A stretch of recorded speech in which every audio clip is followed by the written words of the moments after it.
प्रखंड शिक्षा पदाधिकारी यानी BEO, जिस वैकेंसी का आप लोग इंतजार कर रहे थे, कहीं ना कहीं वैकेंसी अनाउंस कर दिया गया है।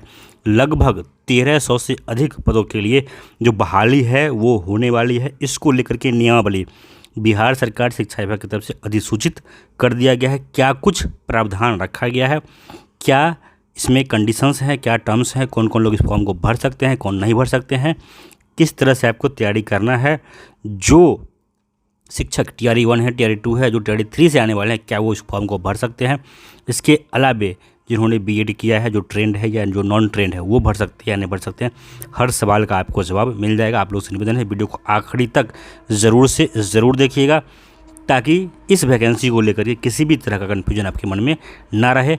तो आइए शुरुआत करते। देखिए, सबसे पहले शुरू किया गया है कि भारत के संविधान के अनुच्छेद 309 के तहत जो शक्तियाँ दी गई है, उसके तहत जो बिहार के राज्यपाल हैं, बिहार सरकार शिक्षा विभाग प्रशासन संवर्ग का गठन किया गया है। तो ये एक नया संवर्ग बनाया गया है। इस संवर्ग का नाम रखा गया है शिक्षा, प्रोनाम ऐसे हो सकता है, बिहार शिक्षा प्रशासन संवर्ग।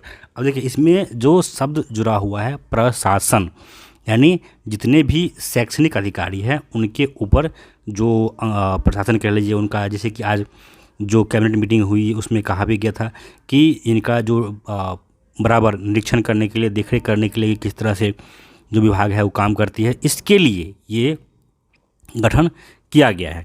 तो बाकी देखिए आगे इसमें अगर हम बढ़ें तो जो परिभाषाएं हैं ये दी गई है, आप इसको देख सकते हैं।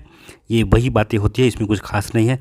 सबसे बड़ा जो इसमें है कि 2 पद इसमें बनाया गया है। इस संवर्ग में 2 पद होंगे। इसमें कहा भी गया है कि इस संवर्ग की संरचना निम्नवत होगी। पहला पद होगा सहायक शिक्षा विकास पदाधिकारी, दूसरा शिक्षा विकास पदाधिकारी। तो वर्तमान में जो BEO का पद है उसी के अंदर ये मान के चलिए कि एक नया पद बनाया गया है सहायक BEO, यानी कि असिस्टेंट BEO आप उसको कह सकते हैं। इसके लिए जो वैकेंसी आएगी, जहाँ तक मैं समझ पा रहा हूँ, जो बहाली होगी ये कहीं ना कहीं सहायक शिक्षा विकास पदाधिकारी का बहाली होगा, और यही आगे चल करके प्रमोट हो करके इनको जब प्रमोशन मिलेगा तो यही BEO बनेंगे। तो प्रेजेंट में जो BEO है उन्हीं के अंदर इनको काम करना होगा। आगे देखिए, इसमें कहा गया है कि इस संवर्ग में विभिन्न पदों पर स्वीकृत बल वही होगा जैसा समय समय पर सरकार निर्धारित किया जाए सरकार के द्वारा। आगे कहा गया है कि इस संवर्ग के पद सोपान के पदों पर वेतनमान, वेतन स्तर वही होगा जैसा समय समय पर सरकार के द्वारा स्वीकृत किया गया। आगे देखिए कहा गया सबसे प्रमुख, सबसे बड़ा विवाद कह लीजिए, चर्चा कह लीजिए, परिचर्चा कह लीजिए, अभी वर्तमान में इसी को लेकर के आ रहा है कि इसको लेकर के इसकी नियुक्ति की प्रक्रिया क्या होगी। जो प्रक्रिया रखा गया उसको लेकर के बहुत सारे लोग अति उत्साहित हैं, बहुत सारे लोग वो हैं जो बहुत खुश हैं, लेकिन कहीं ना कहीं कुछ लोग कि में ये निराशा का भाव भी है कि आखिर ऐसा क्यों। देखिए, इसमें जो कहा गया है कि जो प्रक्रिया होगी, इसमें इस संवर्ग में मूल कोटि के पद, जैसा कि मैंने कहा कि सहायक शिक्षा विकास पदाधिकारी का ही मूल कोटि होगा, पर सीधी भर्ती द्वारा नियुक्ति आयोग द्वारा इस परियोजनार्थ समय समय पर आयोजित प्रतियोगिता परीक्षा के परीक्षा फल के आधार पर होगा। यानी कि जिस तरह से TRE 1 TRE 2 है, जो कि एक सतत प्रक्रिया है, चलती रहती है, उसी तरह से ये प्रक्रिया भी लगातार चलता रहेगा और इसके तहत जो एग्ज़ाम होगा होते रहेगा, और इसमें जो लोग सफल होंगे उन्हें इस पद पे बिठाया जाएगा। दूसरा जो पॉइंट इसमें है, सीधी भर्ती हेतु न्यूनतम शैक्षणिक योग्यता। सबसे बड़ा जो कन्फ्लिक्ट है ये शैक्षणिक योग्यता को लेकर के ही है। किसी मान्यता प्राप्त विश्वविद्यालय से स्नातक या समकक्ष। इसके अलावा जो एज है मिनिमम रखा गया है 21, मैक्सिमम कैटेगरी वाइज जो सरकार ने डिफाइन कर रखा है पहले से वही होगी। न्यूनतम आयु की गणना संबंधित वर्ष की 1 अगस्त के आधार पर होगी। अब देखिए, यहाँ पे जो बहुत सारे लोग हैं इस शैक्षणिक योग्यता को लेकर के खुश हैं, वैसे लोग जिन्होंने BEd नहीं कर रखा है, जैसे जो कंप्यूटर हैं या फिर जो एक्स्ट्रा टीचर हैं, या फिर वैसे लोग जिनका जो टीचर नहीं है उन्हें भी इसमें मौका मिलेगा।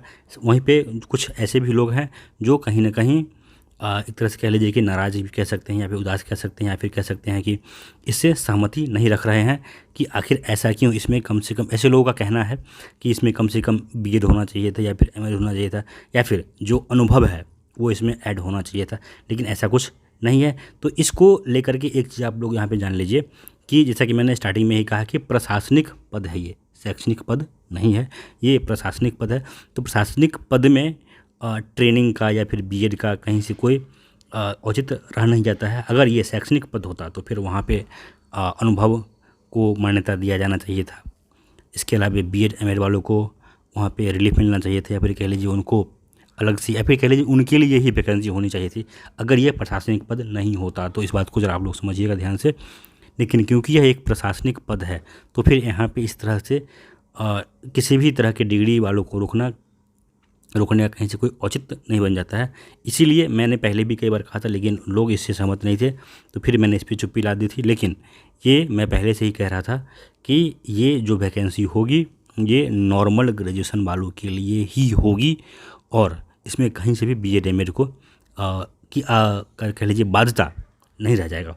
इस बात को आप लोग समझ पा रहे होंगे कि क्योंकि ये प्रशासनिक पद है, आप समझ सकते हैं कि डीपीओ की बहाली के लिए, डीओ की बहाली के लिए कहीं से भी ट्रेनिंग की आवश्यकता नहीं होती है। हाँ, वहीं पे अगर ये बहाली डाइट बाइट पीटीसी में करना है तो फिर वहाँ पे, क्योंकि वो शैक्षणिक पद है, तो फिर वहाँ पे ट्रेनिंग का इम्पोर्टेंस, इसके अलावा जो अनुभव है उसको वहाँ पे तवज्जो देना बनता है। आगे देखिए, जो भी रिजर्वेशन का जो भी है समय पे वो इस पर लागू रहेगा। परीक्षा अवधि, प्रोबेशन पीरियड यहाँ पे कहा दिया गया है कि 1 साल का रहेगा। अगर 1 साल में संतोषजनक नहीं होता है तो 1 साल और बढ़ाया जाएगा, और उसमें भी असंतोषजनक होता है तो फिर सेवा मुक्त करने का प्रावधान इसमें रहेगा। प्रशिक्षण समय समय पे इसमें कराया जाएगा, विभागीय परीक्षा भी होगी, और संपुष्टि, तो सेवा संपुष्टि आपका प्रोबेशन खत्म होने के बाद। इसमें देखिए कुछ बातें कही गई, इसको जानना बहुत जरूरी है। परीक्षा अवधि संतोषजनक रूप से पूरा करने, निर्धारित प्रशिक्षण सफलतापूर्वक करने एवं विभागीय परीक्षा एवं कंप्यूटर सक्षमता जांच परीक्षा उत्तीर्ण होने पर नियुक्ति प्राधिकार के द्वारा सेवा संपुष्टि की जाएगी। तो यहाँ पे देख सकते हैं कि आपका जो प्रोबेशन है उसके साथ साथ जो विभागीय एग्ज़ाम है उसके साथ साथ जो कंप्यूटर में भी दक्ष होना ज़रूरी है। अगर कंप्यूटर में दक्ष नहीं है तो फिर समस्या उत्पन्न हो सकती है। तो कंप्यूटर में भी आपको सक्षम होना पड़ेगा, कंप्यूटर सक्षमता परीक्षा भी जो आपका जो है वो देना पड़ेगा, तभी जा करके आपकी जो सेवा संपुष्टि है वो की जाएगी। अगर बात करें वरीयता की तो इसमें देखिए साफ कह दिया गया है कि सीधी भर्ती से नियुक्त कर्मियों की वरीयता का निर्धारण आयोग के मेगा क्रम के अनुसार, यानी जो आपका मेरिट लिस्ट बनेगा जिसमें जिनका रैंक ऊपर होगा वो सीनियर होंगे, जिनका रैंक नीचे होगा वो जूनियर होंगे। प्रोन्नति की भी बात इसमें कही गई है।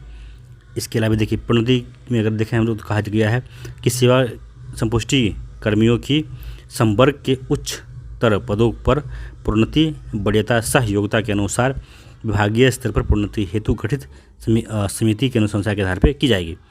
इसके अलावा कहा गया प्रोन्नति पर विचारार्थ न्यूनतम अवकाल अवधि एवं शर्त वही होगा जो राज्य सरकार का समय से दिया गया है। इसके अलावा विभागीय प्रोन्नति समिति का गठन विभाग द्वारा अलग आदेश से किया जाएगा, तो इसके लिए अलग से फिर से आदेश निकल के आएगा। बाकी जो भी कंडीशन है इसको आप यहाँ पे देख सकते हैं। इसके अलावा इसमें कुछ खास है नहीं। सबसे महत्वपूर्ण यहाँ पे ये है कि जो वैकेंसी आ रही है, वैकेंसी का नोटिफिकेशन अभी नहीं आया है। मोस्ट प्रोबेबल है कि बीपीएससी के द्वारा ही एग्ज़ाम कराया जाए, और ये भी आप मान के चलिए कि 1300 से कहीं ना कहीं ऊपर वैकेंसी इसमें आने जा रही है। तो अपना अपना सब इंडिपेंडेंट है, सब आज़ाद देश के आज़ाद नागरिक हैं, अपने हिसाब से अपना जो भी है वक्तव्य रख सकते हैं, अपना विचार रख सकते हैं।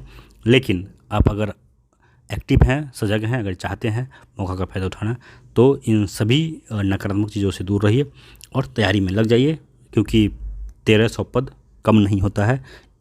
एक तरह से कह लीजिए तो एक बड़ा पद है, अच्छा पद है, और कहीं ना कहीं सम्मानित पद है अगर शिक्षक के हिसाब से देखा जाए। अगर शिक्षक हैं, शिक्षक से आप अगर डायरेक्ट बीओ बन जाते हैं तो ये आपके लिए बहुत एक तरह से कहे तो गौरव की बात होगी। तो सभी नेगेटिव चीज़ों से, नेगेटिव न्यूज़ से अपने आप को दूर रखते हुए और तैयारी में लग जाइए। बाकी जिनको जो सोचना है, जिनको जो कहना है वो कह सकते हैं, सोच सकते हैं, सब अपने आप में इंडिपेंडेंट हैं। लेकिन वर्तमान का जो कंडीशन है वो यही है कि नॉर्मल ग्रेजुएट कोई भी है, कोई भी भारत का नागरिक जो स्नातक है वो इस वैकेंसी को भर सकता है। बाकी इसको लेकर के जो भी अपडेट आएगा आपको आगे भी मिलता रहेगा। इस वीडियो में इतना ही, धन्यवाद।